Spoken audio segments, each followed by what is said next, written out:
Bonjour à tous, bienvenue sur ma chaîne Grand Club FCB. Si vous êtes nouveau sur ma chaîne, n'hésitez pas à vous abonner. Le Barça garde un œil sur Mbappé? Mais à en croire le journaliste del Chiringuito Rota Jordi, une autre équipe suit de près la situation de Mbappé. Le Barça est très attentif à tout ce qui se passe avec Mbappé. Imaginez que Mbappé sorte maintenant et dise que le Barça lui a fait une offre, a-t-il déclaré. Difficile de voir le FC Barcelone, en proie à de sérieuses difficultés financières, se mêler à la lutte. De toutes les manières, les chances de victoire étaient minces puisqu'Mbappé n'a jamais caché son attirance pour le Real Madrid, décrit comme le club de ses rêves. Jorel Atto dans le viseur du Barça.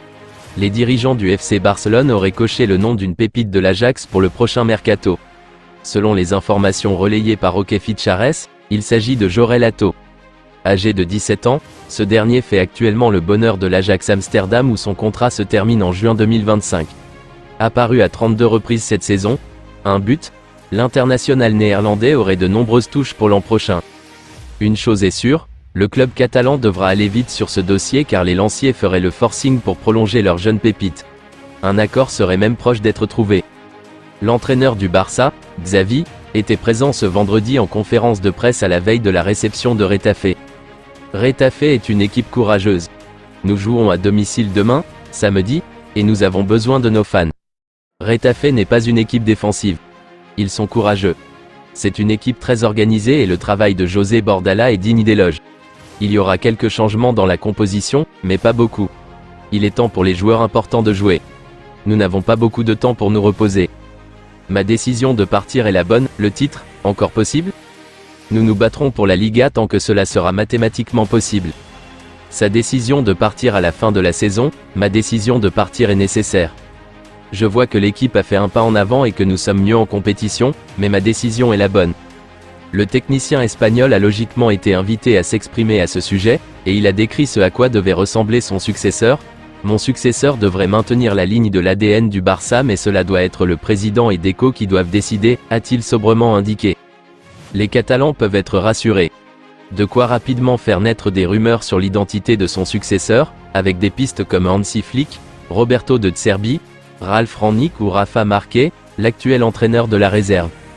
Dans l'optique de l'ouverture du nouveau Camp Nou, Joan Laporta, le président du Barça, soufflerait un rêve fou en coulisses.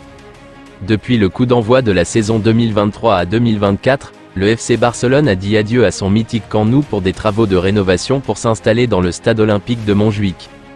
Une maison temporaire pour un seul exercice, les Blaugrana étant censés retrouver leur quartier la saison prochaine, mais dans une capacité réduite lors de la saison 2024 à 2025, et sûrement pour la saison 2024 à 2026. Le tout nouveau Camp Nou devra dévoiler ses formes et afficher sa capacité totale de 105 000 places, contre 99 000 actuellement, en 2026. À cette date, Joan Laporta, l'actuel président de l'écurie, aurait soufflé son rêve. Comme l'explique la radio Catalunya Radio, il rêve de voir son entraîneur aligner une équipe 100% issue du centre de formation de la Masia. Cela est déjà arrivé par le passé, c'est en novembre 2012 lors d'une affiche face au FC Valence. Au coup d'envoi, il y avait 10 joueurs sur 11 issus du centre de formation, mais le Brésilien Dani Alves a dû laisser sa place après 15 minutes de jeu, pour laisser sa place à Martin Montoya. Ce dernier accompagnait Victor Valdés, Martín Montoya, Gérard Piqué, Carles Puyol, Jordi Alba, Xavi Hernandez, Sergio Busquets, Andrés Iniesta, Messi, Cesc Fabregas et Pedro Rodriguez vers une victoire 4-0. La génération des Yamal et Gavi connaît sa mission. Je vous remercie d'avoir regardé ma vidéo, n'hésitez pas à vous abonner pour plus de contenu similaire.